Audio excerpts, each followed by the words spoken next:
प्रभु राम देव भगवान अल्लाह खुदा ईश आदि नाम एक ही शक्ति के हैं। वो कैसा है, कहां है, कैसे मिलता है, किसने देखा है?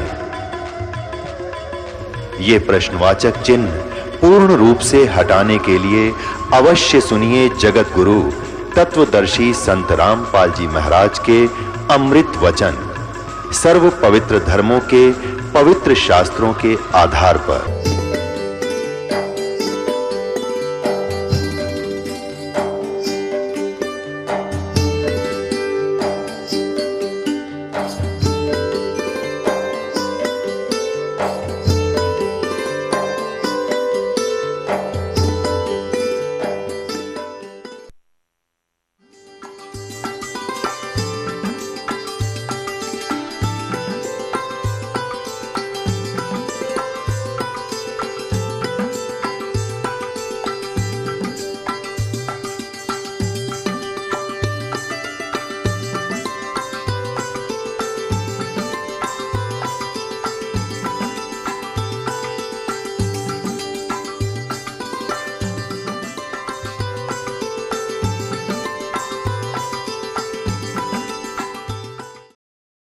बोलो सतगुरुदेव की जय। बंदी छोड़ कबीर परमेश्वर जी की जय। बंदी छोड़ गरीबदास जी महाराज जी की जय। स्वामी राम देवानंद जी गुरु महाराज जी की जय।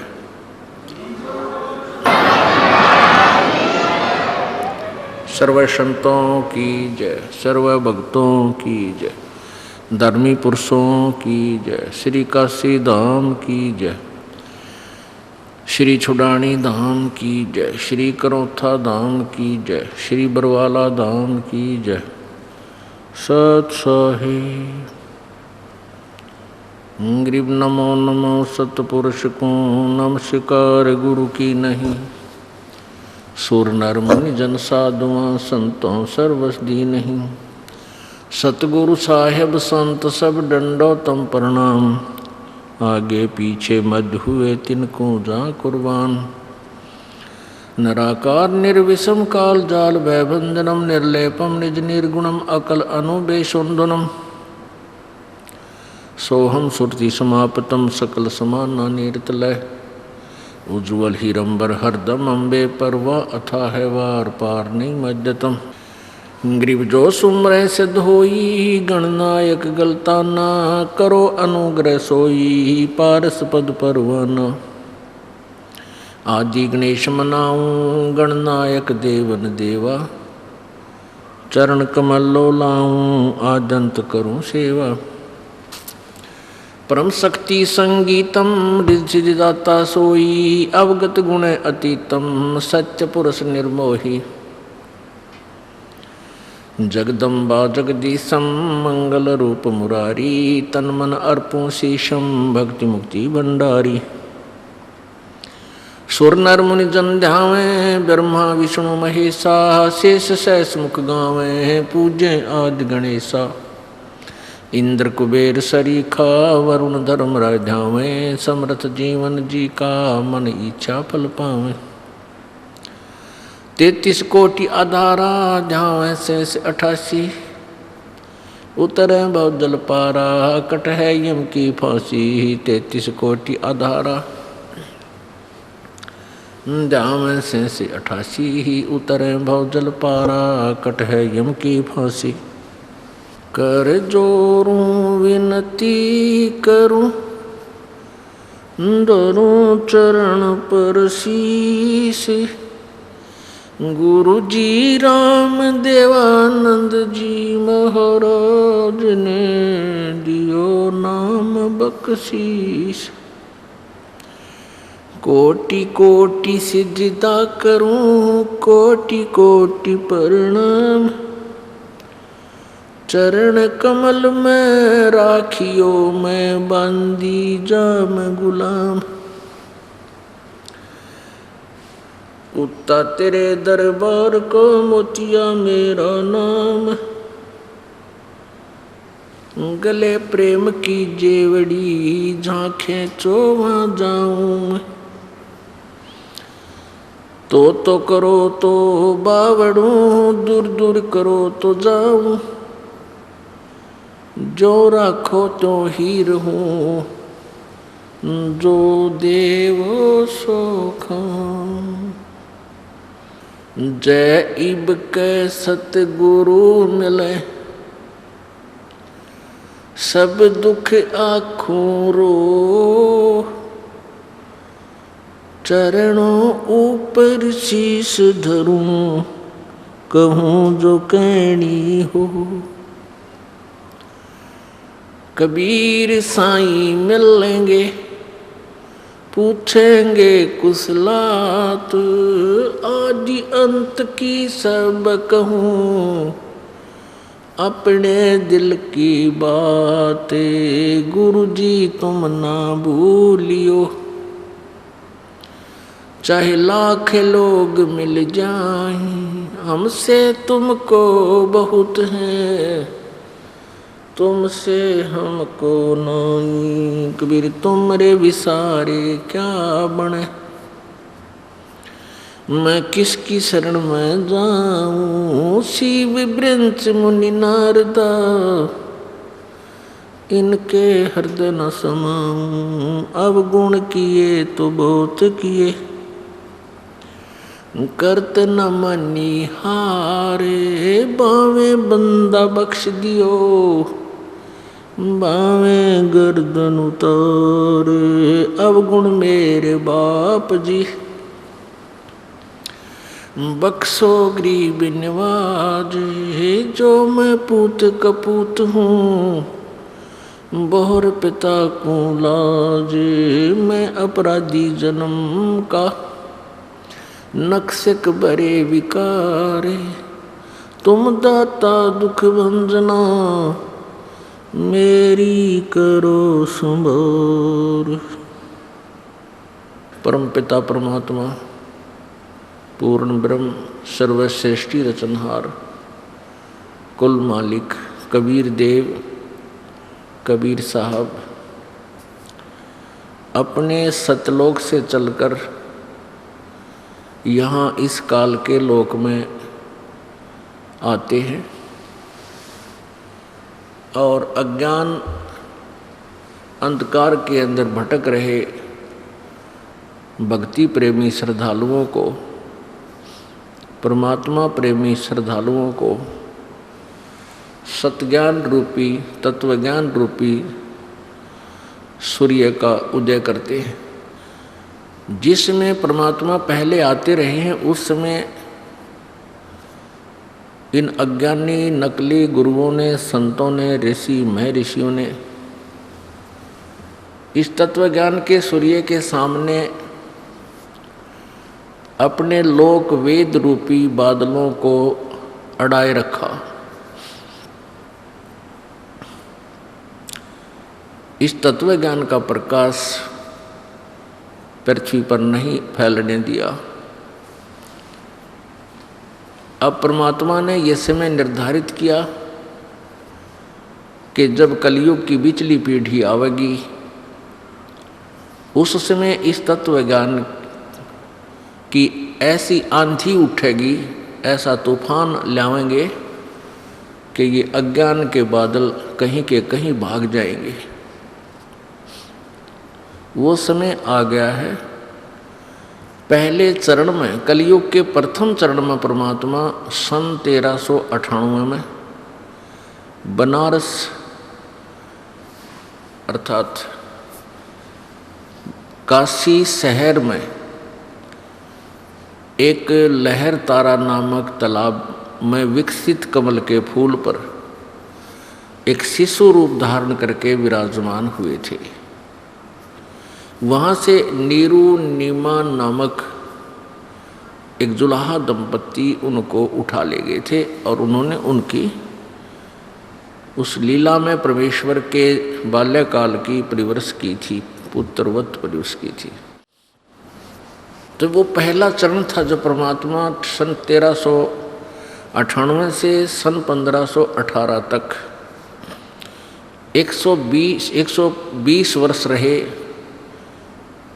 और यो तत्वज्ञान जो वेदों, गीता और पुराणों से भी आगे का है और पुराणों और वेदों वाला भी इंक्लूड है, उसमें समावेश है, वो तत्वज्ञान अपनी अमृतवाणी के द्वारा 600 वर्ष पहले बोला था। उसमें इन अज्ञानियों ने, नकली संतों, गुरुओं, पीरों ने परमात्मा के इस यथार्थ ज्ञान को जनता तक नहीं जाने दिया, ये कहकर कि कबीर अशिक्षित है, इसको अक्षर ज्ञान नहीं है, ये संस्कृत भाषा से परिचित नहीं है, इसलिए जो कुछ भी ये बोल रहा है ये वेद विरुद्ध बोल रहा है, सदग्रंथों के विरुद्ध बोलता है, इनकी बातों में मत आना। तो उसमें भक्त समाज, मानव समाज संस्कृत भाषा से परिचित नहीं था, अशिक्षित था। इस कारण से ये अंधकार के बादल, अज्ञान रूपी अंधकार के बादल अभी तक अड़े रहे।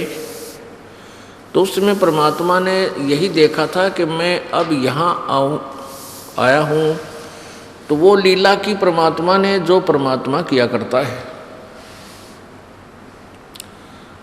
जैसे प्रभु प्रत्येक युग में आते हैं, अपनी लीला करते हैं, वही लीला प्रभु ने उस समय की जब वो कलियुग के प्रथम चरण में आए थे। परमात्मा उस समय प्रकट होने का उद्देश्य प्रभु का ये था कि आने वाले समय में बीचली पीढ़ी में जब समाज, मानव समाज शिक्षित होगा, सदग्रंथों को पढ़ेगा, तो उसको पहचान बन पाएगी कि परमात्मा के विषय में वेद भी यही बताते हैं जो परमेश्वर ने 600 लगभग 550-600 वर्ष पहले स्वयं प्रकट होकर के वही लीला की थी जो प्रत्येक युग में करते आते हैं।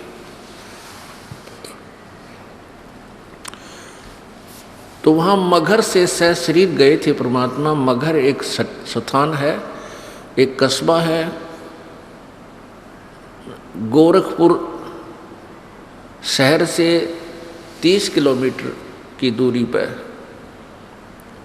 उस मगहर स्थान से परमात्मा सहशरीर गए थे सतलोक में। उसमें लगभग कई हजारों की संख्या में वहाँ दर्शक थे। मगहर रियासत का नवाब बिजली खां पठान और काशी शहर का, काशी का नरेश वीरदेव सिंह बघेल और उनकी सेनाएं तथा परमात्मा के कुछ अनुयायी जो शेष बचे हुए थे, वैसे दर्शक, ये सभी देख रहे थे परमात्मा वहाँ से सहशरीर गए थे। तो उसमें वो प्रथम चरण था और अब ये द्वितीय चरण अर्थात बीचला चरण है, बीच वाला, मध्य का। और इस समय के बाद जो लास्ट होगा वो अंतिम कलयुग का अंत जो होगा, लास्ट शेष जो समय होगा इस कलयुग का, तो वो अंतिम चरण होगा। तो प्रथम चरण में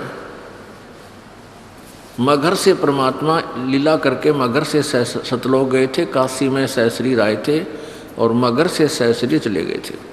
तो मगहर जो है वो स्थान, मगहर में आए थे, वो समय प्रथम चरण था, पहली पीढ़ी थी। उसमें धर्मदास जी को ये तत्व ज्ञान सारा बता कर, लिखवा कर कहा था कि अभी इस तत्व ज्ञान को तू जिक्र नहीं करना, क्योंकि ये ज्ञानी जो नकली गुरु हैं ये इस ज्ञान से परिचित हो जाएंगे, इनके पास सतनाम देने का अधिकार है नहीं, और ये ज्ञान वही सुनाते रहेंगे और मंत्र कुछ और देते रहेंगे, तो ये प्यारी आत्मा काल के जाल में फंसी रह जाएंगी। जब बिचली पीढ़ी आएगी उस समय इस तत्व ज्ञान से पूरे भगत समाज को परिचित कराएंगे और वो उसमें शिक्षित होंगे, ताकि वो स्वयं अपने सदग्रंथों को आँखों देख करके संतुष्ट होंगे और परमात्मा यानी कबीर जी को पहचान लेंगे। तो पुण्यात्मा, अब ये बीचली पीढ़ी चल रही है। इस बीचली पीढ़ी में जो पुण्यात्मा इस दास के माध्यम से इस तत्व ज्ञान को स्वीकार करके और आजीवन साधना करते रहेंगे, डगमग ना होंगे, वो सभी उस सुखमय स्थान में चले जाएंगे, सतलोक स्थान में चले जाएंगे, जहाँ पर ना ये जीव मरता है ना वृद्ध होता है। ये दो ही बड़े भयंकर कष्ट हैं इस प्राणी के ऊपर, एक तो मृत्यु और दूसरा बुढ़ापा। और अन्य जो रोग हैं, कष्ट हैं, वो भी इसके ऊपर अभिशाप ही है। तो वहाँ कोई भी कष्ट आपको नहीं होगा। पुण्यात्माओं, इस काल भगवान ने, इस ज्योति निरंजन ने, जो ब्रह्मा विष्णु महेश का पिताजी है, इसने सभी प्राणियों को मिसगाइड किया हुआ है, भ्रमित कर रखा है। इसने यथार्थ ज्ञान पूर्ण परमात्मा के बारे में ऊपर नहीं आने दिया, जिस कारण से प्रत्येक प्राणी इस काल के जाल को ही अपना अंतिम डेरा मान चुका है, अंतिम स्थान मान चुका है, और जन्म और मृत्यु के प्रोसीजर को फाइनल मान चुका है कि ये तो ऐसा ही चलेगा, ऐसा ही होता है, सभी के साथ हो रहा है। अब परमात्मा के उस यथार्थ ज्ञान में और वेदों और पवित्र गीता जी, पवित्र वेदों पुराणों में वही ज्ञान प्राप्त हुआ आज जो परमेश्वर ने 600 वर्ष पहले अपनी अमृतवाणी में बताया था, उस सच्चिदानंद घन की वाणी में बताया था। तो पुण्यात्माओं, सौभाग्य है आपका जन्म इस बिचली पीढ़ी में है। दुर्भाग्य है उन प्राणियों का जो अब जन्म भी इस बिचली पीढ़ी में मानव शरीर है, लेकिन वो परमात्मा को पहचान नहीं रहे, परमात्मा की शरण ग्रहण नहीं कर रहे। उनका मानव शरीर भी ठीक पीक टाइम में है, लेकिन दुर्भाग्य है उन लोगों का। परमात्मा कबीर जी हमें आकर के क्या बताते थे? राम नाम रटते रहो, राम नाम रटते रहो, जब तक घट में प्राणी, कदे तो दीन दयाल के बनक पड़ेगी कानो। कबीर लूट सको तो लूटियो, राम नाम की लूटे, पीछे फिर पछताओगे, प्राण जाएंगे छूट। नहीं भरोसा देह का, विनस जावे क्षण माही, श्वास उश्वास में नाम जपो हो, और यतन कछु नाही। कबीर श्वास उश्वास में नाम जपो, व्यर्था श्वास मत खो, न जाने इसे श्वास को हो, आवण हो के न हो। वो पृथ्वीपति चकवे गए, जिनके चक्र चलंत, रावण सरीखे कौन गिने, ऐसे गए अनंत। सर्व सोने की लंका होती, रावण से रणधीरम, एक पलक में राज बिराजी, वो जम के पड़े जंजीरम। मन तू सुख के सागर बस रे, भाई और न ऐसा यस रे। मन तू सुख के सागर बस रे, भाई और न ऐसा यस रे। दुर्योधन से राजा होते संग इकोतर भाई, दुर्योधन से राजा होते संग इकोतर भाई। 11 अक्षौणी संग चले थी, वो देही गीद ना खाई। मन तू सुख के सागर बस रे भाई और न ऐसा यस रे मन तू। सुख के सागर बस रे भाई और न ऐसा यस रे। 60,000 सगड़ के होते कपिल मुनीश्वर खाए। 60,000 सगड़ के होते कपिल मुनीश्वर खाए। एक सपुत्र उत्तान पात का वो परमात्म पद पाए मन तू। सुख के सागर बस रे भाई और न ऐसा यस रे मन तू।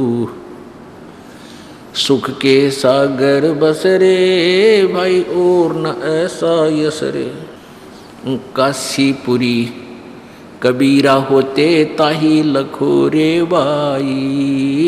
काशीपुरी कबीरा होते ताही लखो रे भाई। केसों से बन जा रे जिसके 9 लाख बलद आई मन तू। सुख के सागर बस रे भाई और न ऐसा यस रे मन तू। सुख के सागर बस रे भाई और न ऐसा यस रे। परमपिता परमात्मा कबीर जी स्वयं आकर के अपनी महिमा आप ही बताया करते हैं, क्योंकि अपने द्वारा रची हुई सृष्टि को परमात्मा ही बता सकता है। जैसे पिता के जन्म को दादाजी ही बता सकते हैं। संतान पोते पोतियों की जितनी भी जो जनरेशन है उसके विषय में दादाजी बता सकते हैं। ऐसे ही जिस परमेश्वर ने सर्व ब्रह्मांडों की रचना की है वही आकर के ठीक ठीक बताता है, यानी यथार्थ रूप से वही जानकारी देता है। तो जब वो परमेश्वर आते हैं तो हम अज्ञान आधार से इन नकली गुरुओं ऋषियों द्वारा बनाई गई उस अज्ञान सिद्धांत के आधार पर अपने अनुभव से बनाए गए अज्ञान आधार से कि परमात्मा निराकार है, इन सभी ने जितने भी ऋषि महर्षि गुरु चाहे वो किसी भी इष्ट की साधना बताते हैं, लास्ट में वो यही कहकर छोड़ देते हैं कि परमात्मा तो निराकार है। इसलिए हम परमात्मा को जब वो साकार एज इट इज जो उनका वास्तविक स्वरूप है, नर स्वरूप है, प्रकट हुए तो हमने उनको नहीं माना, पहचाना नहीं। कबीर जी को जब वो प्रत्येक युग में आते हैं तो उस परमात्मा को हम नहीं पहचान पाते। उनको एक सिंपल मैन, एक कवि की उपमा उपाधि दे देते हैं और वेद बताते हैं वो जो कवि नाम से प्रसिद्ध होता है अपनी महिमा अपनी वाणी कबीर वाणी के द्वारा ऊंचे स्वर में आवाज लगा लगा कर बोलता है, कविताओं के माध्यम से, लोकोक्तियों के माध्यम से, श्लोक दोहों के माध्यम से, जिस कारण से वो एक प्रसिद्ध कवियों में से एक होता है। लेकिन वो परमात्मा होता है। जितने भी कवि और हैं किसी की भी उनके दोहों में, उनके द्वारा बोली गई अनुभव की वाणी में सृष्टि रचना नहीं है। तो वो परमात्मा की एक न्यारी पहचान है कि कबीर जी ने जो सब शास्त्रों के बारे में जानकारी दी, ब्रह्मा विष्णु महेश की उत्पत्ति, ब्रह्म ज्योति निरंजन दुर्गा के जन्म के विषय में उस परमेश्वर ने जानकारी दी जिससे इनकी उत्पत्ति हुई है। इसलिए वो कवि होते हुए भी, कवि की उपमा जैसे प्राप्त करके भी वो परमात्मा ही है। और यही ऋग्वेद मंडल नंबर 9 सूक्त नंबर 96 और मंत्र नंबर 17 से 20 तक प्रमाण है कि वो परमात्मा जब शिशु रूप धारण करके यहाँ प्रकट होता है उसमें बाल्यकाल से शुरू कर देता है। वो अपनी महिमा के वाणी उच्चारण करना शुरू कर देता है। अपनी महिमा वो कबीर वाणी के द्वारा ऊंचे स्वर में गरज गरज कर बोलता है, जिस कारण से वो एक प्रसिद्ध कवियों की में से एक होता है। कवि की उपाधि प्राप्त करता है, लेकिन वो होता है कबीर देव, कबीर साहब, कबीर प्रभु, परमात्मा ही होता है। और उस परमेश्वर के द्वारा बोली गई वो, रची गई वो वाणी, सच्चिदानंद घन की वाणी, कबीर वाणी, उसके अनुयायियों के लिए अमृत के तुल्य प्यारी होती है, सो अच्छी लगती है, उनको बहुत सुखदायी होती है। परमात्मा की वाणी उनको बहुत आनंद देती है। और वो परमात्मा तीसरे धाम में रहता है। पुण्यात्मा, पवित्र हिंदू समाज इस बात से खूब परिचित है कि वेदों में जो लिखा है वो सत्य है। अब वेदों में क्या लिखा है वो ये दास आपको वर्बली बता रहा है। अभी तक ये जो मौखिक बताया है कि वो उस कबीर देव, कबीर साहब की के विषय में जानकारी है जो बनारस में शिशु रूप धारण करके प्रकट हुआ था। यही वेद बताते हैं कि वो परमात्मा होता है जो अपनी कबीर वाणी के द्वारा अपने द्वारा रची हुई सृष्टि की जानकारी देता है। उसमें सभी प्रकार के धार्मिक अनुष्ठान होते हैं, यज्ञों का वर्णन भी होता है। और वो परमात्मा तीसरे मुक्ति धाम में रहता है, तीसरे धाम में। अब तीसरे लोक में रहता है, स्थान पर रहता है। जैसे प्रथम लोक है ये ब्रह्म का, ज्योति निरंजन का, जिसको क्षर पुरुष बोलते हैं। क्षर हम इसमें संत भाषा में उसको क्षर पुरुष बोलते थे समझाने के लिए। क्षर माने नाशवान। और दूसरा अक्षर पुरुष, इस क्षर पुरुष के हैं 21 ब्रह्मांड। ये एक धाम, एक लोक कहलाता है। और अक्षर पुरुष यानी परब्रह्म के, इसके 7 शंख ब्रह्मांड हैं। 7 शंख ब्रह्मांड का एक लोक कहलाता है, एक स्थान, उसका क्षेत्र। तो इन दोनों से अलग जो तीसरा मुक्ति धाम है वो सत्यलोक है। तो वो परमात्मा ऊपर सत्यलोक में रहता है। ऊपर के जो सतलोक, अलखलोक, अगमलोक और अकय अनामी लोक, ये अकय और अनामी एक ही है। ये चारों लोकों का जो एक, ये भी एक लोक कहलाता है, एक स्थान कहलाता है। ये अमर सनातन परम धाम कहलाता है, अमर लोक कहलाता है। इसको 4 भागों में विभाजित किया गया है। तो वो परमात्मा ऊपर के तीसरे लोक में रहता है। पुण्यात्मा, परमात्मा की तरफ आपके अंदर बनी है, इसलिए आपने कोई ना कोई भक्ति का सहारा लिया हुआ है। कोई हनुमान चालीसा करता है, कोई जय गणेश देवा की रट लगाता है, कोई भगवान शंकर की महिमा गाता है, कोई विष्णु स्तोत्र के को बोलता है, कोई गीता जी का नित्य पाठ करता है, कोई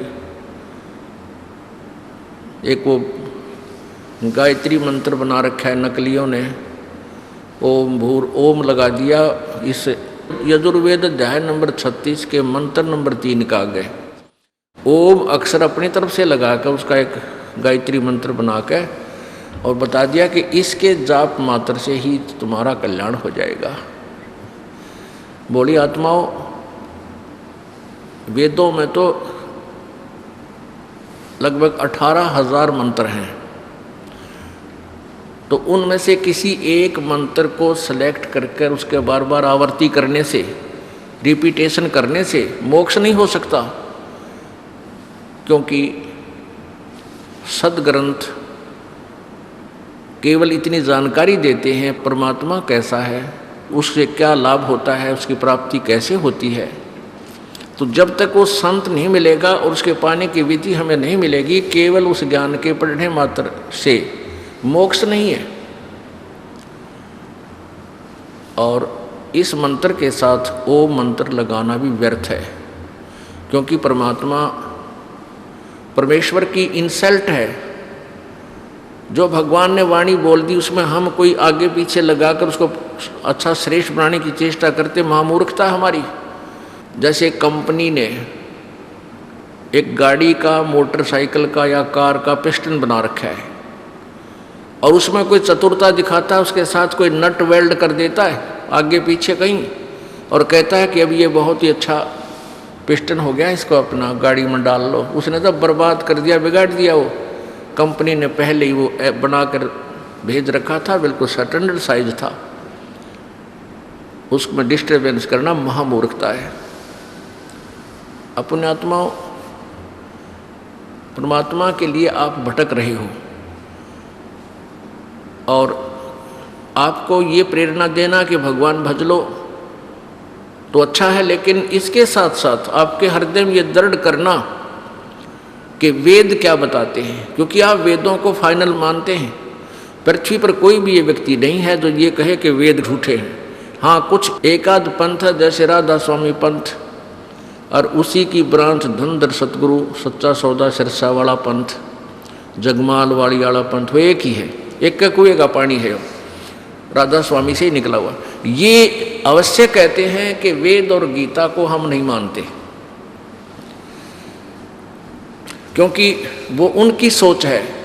वो कहते हैं कि वेदों और गीता का ज्ञान महर्षि व्यास, वेद व्यास जी ने लिखा बोला, तो वो भी तो एक इंसान था। इसलिए हमारे जो संत बता रहे हैं, यानी राधा स्वामी पंथ के जो संत, यानी श्री शिवदयाल जी राधा स्वामी पंथ का प्रवर्तक और सच्चा सौदा धन सतगुरु वालों का भी पूज्य देव है, उसने जो ज्ञान दिया है वो भी तो हमारे लिए फाइनल है। वो भी संत थे, इन्होंने जो ज्ञान दिया वो सच्चा है, हम इसको सच मानते हैं। हम वेदों और गीता को नहीं मानते, ये सत्य नहीं है। और हमारे शिवदयाल जी ने तो इससे भी आगे का ज्ञान दिया है जो वेदों और गीता में नहीं है। ये एक पंथ ऐसा है जो अभी काल के द्वारा प्रेरित करके चलाया गया है, 100-125 वर्ष से नहीं। इससे पहले कोई ये शब्द बोलने वाला व्यक्ति नहीं था कि वेद गलत है। और अभी भी 99% हिंदू, पवित्र हिंदू समाज वेदों और गीता जी को सच शास्त्र मानता है, सदग्रंथ मानता है। तो आज हम पहले तो ये दिखाते हैं इन नकली जो वेदों और गीता से भी अच्छा ज्ञान मानते हैं, पहले उनका थोड़ा सा ट्रेलर दिखा दूँ वो किसा ज्ञान दिया करते। श्री शिवदयाल जी अर्थात राधा स्वामी पंथ के प्रवर्तक, हेड ऑफ द डिपार्टमेंट, उनके चीफ संत।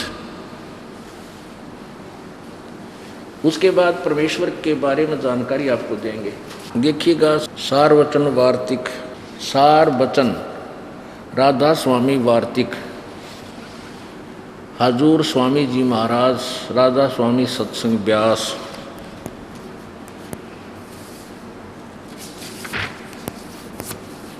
ये कहाँ से छपा है? प्रकाशक हैं जगदीश चंद्र सेठी, सेक्रेटरी राधा स्वामी सत्संग व्यास, डेरा बाबा जयमल सिंह, पंजाब। राधा स्वामी सत्संग व्यास, ये सन 2003 में ऐसे 1961 में पहला संस्करण 1961 से छपता रहा है। 1961 से ये छपता हुआ रहा है इसमें हिंदी में। भूमिका में क्या लिखा है कि सार वचन राधा स्वामी वार्तिक हजूर स्वामी जी महाराज के वचनों का संग्रह है। हजूर किसको कहते हैं? शिवदयाल जी को, जो राधा स्वामी पंथ का प्रवर्तक है।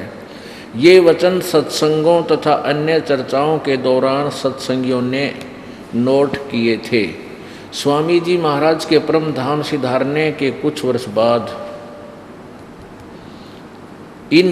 इनका संग्रह करके पुस्तक के रूप में छपवाया गया। सन 1902 में सन 1902 में बाबा जयमल सिंह जी महाराज ने सार वचन राधा स्वामी वार्तिक को पहली बार गुरमुखी लिपि में छपवाया।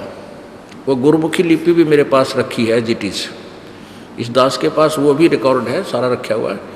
1902, आज हो गया 2008। अब 106 वर्ष से इस गंध को जो बाबी दास दिखाने जा रहा है, जिसको बहुत सुपर हीट प्रवचन मान के और जनता ये बोले श्रद्धालु इसको पढ़ते आ रहे हैं। और किसी की बुद्धि नहीं गई। ये के लिख रखा है इसमें, देखो गुरमुखी लिपि में छपवाया प्रस्तुत पुस्तक उसी प्रथम गुरमुखी संस्करण के अनुसार है और अब इसका हिंदी संस्करण प्रकाशित किया गया है। 1961 में किया जा रहा है, 1961 में किया इन्होंने। आगे स्वामी जी महाराज का शुभ नाम शिवदयाल जी था। आपने 25 अगस्त 1818 सन 1818 में आगरा शहर में जन्म लिया। आपके पिताजी का नाम सेठ दिलवाली सिंह जी था। माताजी का नाम महामाया जी था। आपके पूर्वज पंजाब के रहने वाले थे और घर में गुरु ग्रंथ साहिब का पाठ किया जाता था। आपके पिता हाथरस के प्रसिद्ध संत तुलसी साहिब के भगत थे। स्वामी जी महाराज ने भी यानी शिवदयाल जी ने भी तुलसी साहिब हाथरस वाले की काफ़ी संगत की थी।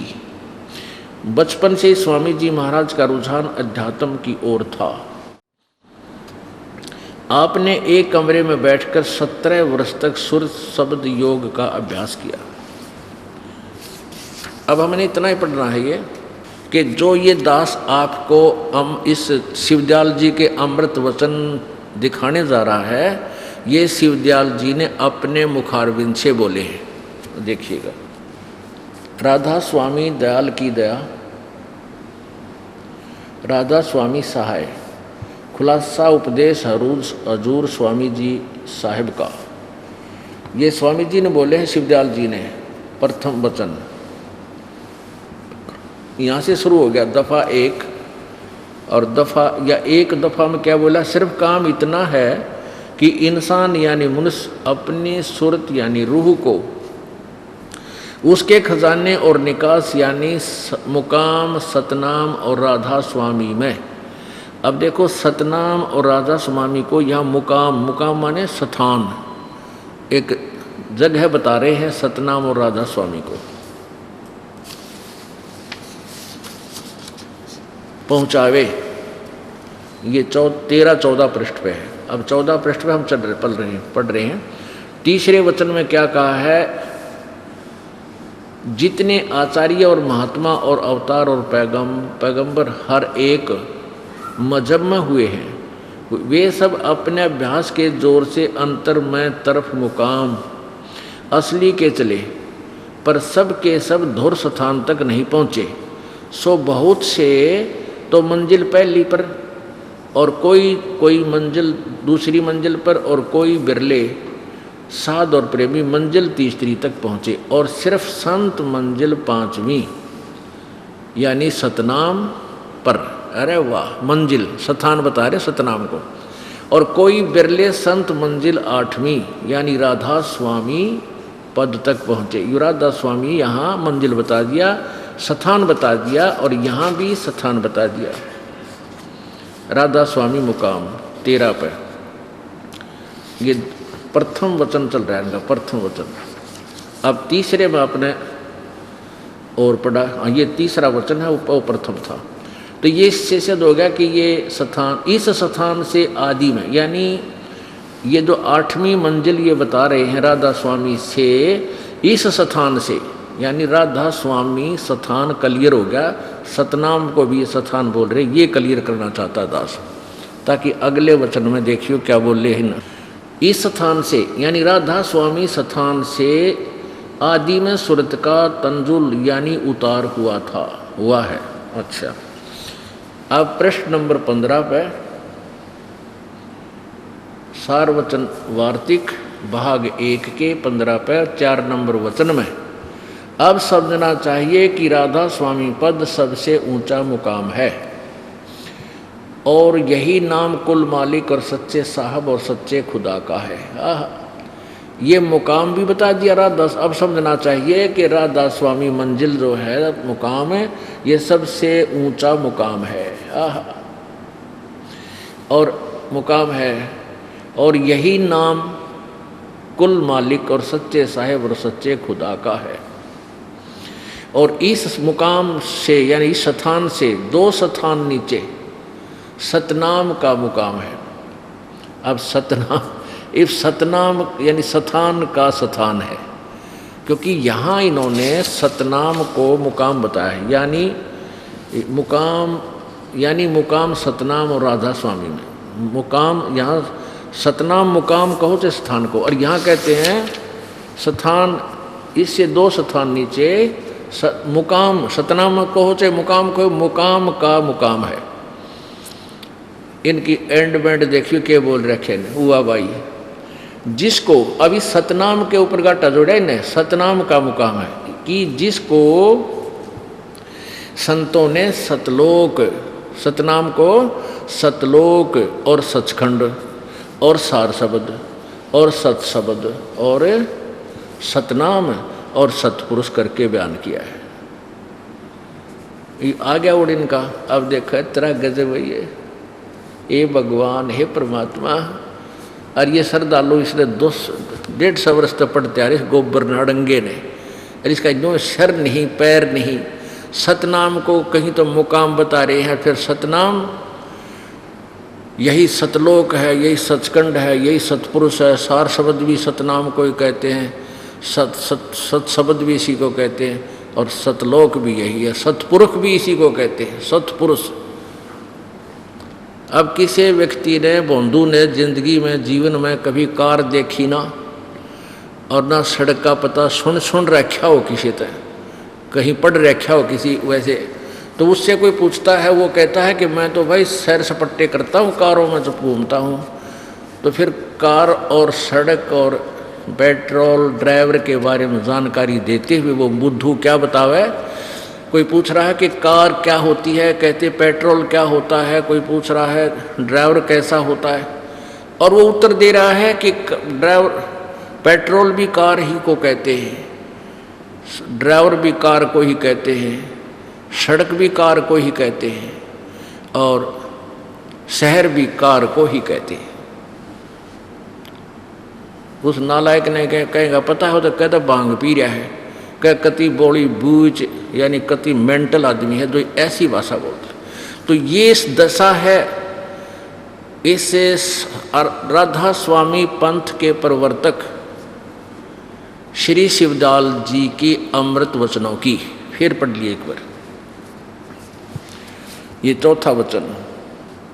अब समझना चाहिए राधा स्वामी पद सबसे ऊंचा मुकाम है।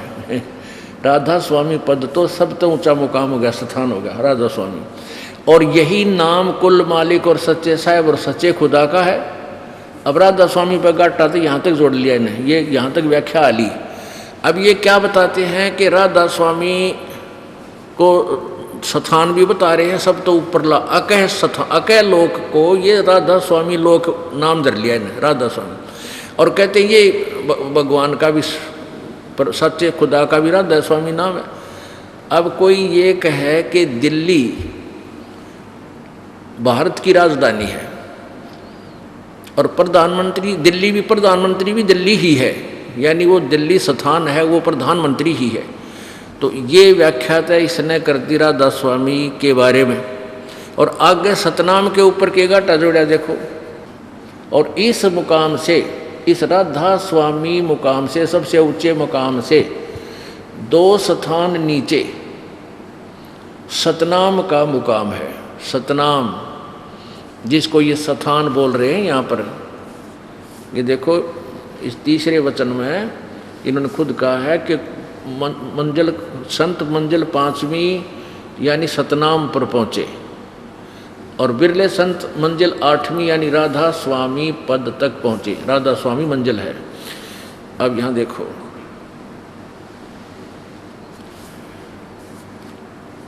इस मुकाम से यानी सतनाम स्थान से 2 स्थान नीचे सतनाम का स्थान है, मुकाम का मुकाम है, स्थान का स्थान है। सतनाम ये स्थान कहते हैं, मुकाम माने स्थान ही होता है। और इस जिसको, इस सतनाम को संतों ने सतलोक, सचखंड और सार शब्द और सत शब्द और सतनाम और सतपुरुष करके बयान किया है। अरे वाह! इससे मालूम होगा कि यह 2 स्थान विश्राम संत और परम संत के हैं, और संतों का दर्जा इसी सबब से सबसे ऊंचा है। इन स्थानों पर माया नहीं है और मन भी नहीं है, और यह स्थान कुल नीचे के स्थानों और तमाम रचना के मोहित हैं, यानी सब रचना इसके नीचे और इनके घेरे में है। ठीक है। राधा स्वामी पद को अकय और अनाम भी कहते हैं। अरे वाह वाह, देख कर दिया क्लियर सारा। राधा स्वामी पद को अकय और अनाम भी कहते हैं। ये रहा।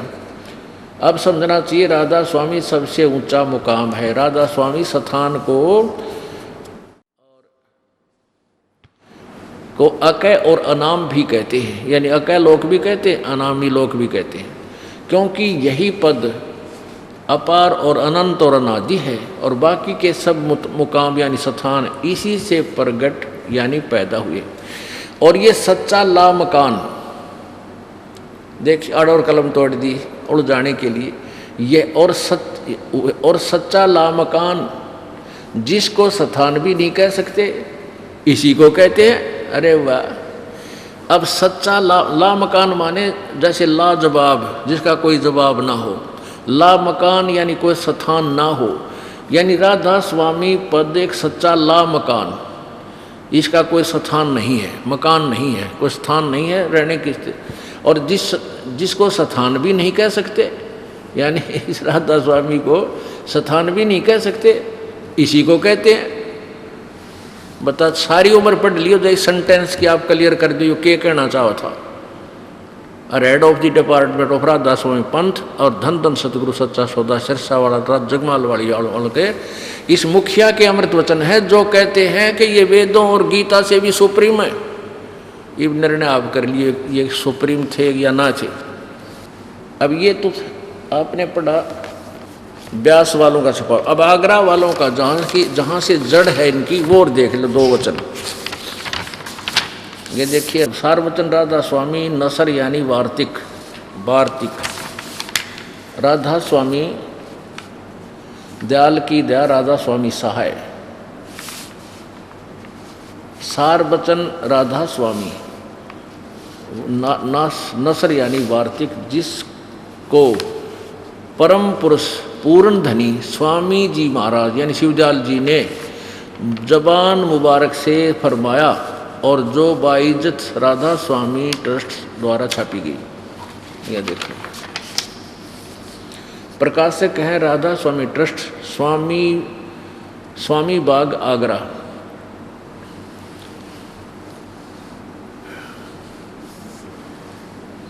मुद्रक है दी कोरोनेशन प्रेस, छिल्ली ईंट रोड आगरा। 19वीं बार छपी है 2001 में, 19वीं बार, और 7000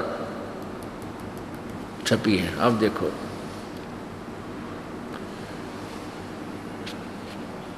राधा स्वामी दयाल की सहाय, राधा स्वामी सहाय खुलासा उपदेश हजूर स्वामी साहिब का, ये वचन शुरू हो गए। यहाँ देखो दफा 1 प्रश्न नंबर 1 पे 2 पे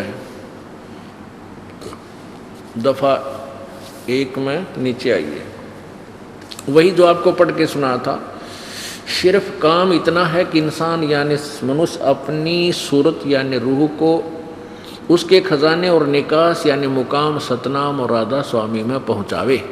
ये स्थान कहा है सतनाम और राधा स्वामी। अब तीसरे वचन में प्रश्न नंबर 3 पर ही है, भाग 1, ये सारवचन राधा स्वामी वार्तिक। जितने आचार्य और महात्मा और अवतार और पैगंबर हर एक मजहब में हुए, वे सब अपने अभ्यास के जोर से अंतर में तरफ मुकाम असली कह चले, पर सब के सब धुर स्थान तक नहीं पहुँचे। सो बहुत से तो मंजिल पहली पर, और कोई दूसरी मंजिल पर, और कोई बिरले साध और प्रेमी मंजिल तीसरी तक पहुँचे, और सिर्फ संत मंजिल 5वीं यानी सतनाम पर पहुँचे। यानी यहाँ सतनाम मंजिल है, स्थान है। ये देखो मंजिल का अर्थ इन्होंने 1 नंबर में यहाँ देखे, मंजिल माने स्थान किया है। ये मंजिल, मंजिल माने स्थान, यहाँ से लिया है ना, इस यहाँ संकेत किया है मंजिल एक, मंजिल का एक पर अर्थ है यहाँ नीचे, मंजिल माने स्थान, यानी मंजिल पांचवी यानी सतनाम पर पहुँचे। मंजिल माने स्थान, सतनाम, सतनाम कहो चाहे स्थान कहो चाहे मंजिल को, इनकी भाषा में ऐसा है। और बिरले संत मंजिल पांचवी आठवीं यानी राधा स्वामी तक पहुँचे। अच्छा, अब देखो चौथे में प्रश्न नंबर 5 पे, और चौथा अमृत वचन पढ़ो इनका, ये सारा रिकॉर्ड तोड़ देता है। अब समझना चाहिए कि राधा स्वामी पद यानी राधा स्वामी पद सबसे ऊंचा मुकाम है। राधा स्वामी स्थान हो सिद्ध हुआ, और यही नाम कुल मालिक और सच्चे साहिब सच्चे खुदा का। राधा स्वामी को स्थान भी कहते हैं और राधा स्वामी ही मालिक का नाम भी है, यानी दिल्ली भारत की राजधानी है और दिल्ली ही प्रधानमंत्री भी है, ये समझना चाहिए इनके कहने अनुसार। इस मुकाम से यानी राधा स्वामी स्थान से 2 स्थान नीचे सतनाम का मुकाम माने स्थान है, सतनाम का स्थान है, शतान का स्थान है, मंजिल की मंजिल है, ये समझो स्थान का स्थान है सतनाम का। अब सतनाम को आगे डिफाइन किया है, इस सतनाम को जिसको संतों ने सतलोक, सचखंड, सार शब्द और सत्शब्द और सतनाम और सतपुरुष करके बयान किया है। ये हमारा सर कर रखा है इसने, हमारे कर्म फोड़न खातिर आए थे ये ऐसे संत जो बैठा के करोड़ों भक्तों को गुमराह करके चले गए। वो श्रद्धालु कबूतर की तरह आँख नीचे बैठे हैं, गुग्गी की तरह हैं। जैसे कबूतर आता है और बिल्ली खाने को तैयार है और वो आँखें बंद कर लेता है बेचारा, तो ऐसे ही इन्होंने अंधविश्वास किया इन संतों के इन झूठी विचारों पर, और ऐसे श्रद्धालु बैठे हैं। अब इनको काल कभी ग्रास कर सकता है, और मृत्यु के बाद तो सीधे ये इस काल के मुंह की टिकट बना के सतलोक के नाम पे नरक की टिकट बना के नरक में जाने का इनको लाइसेंस बना गए, यानी उपदेश दे गए। आगे देखो इसी में 4 नंबर में नीचे सतपुरुष करके बयान किया है। इससे मालूम होगा कि यह 2 स्थान विश्राम संत और परम संत के हैं, और संतों का दर्जा इसी सबब से सबसे ऊंचा है।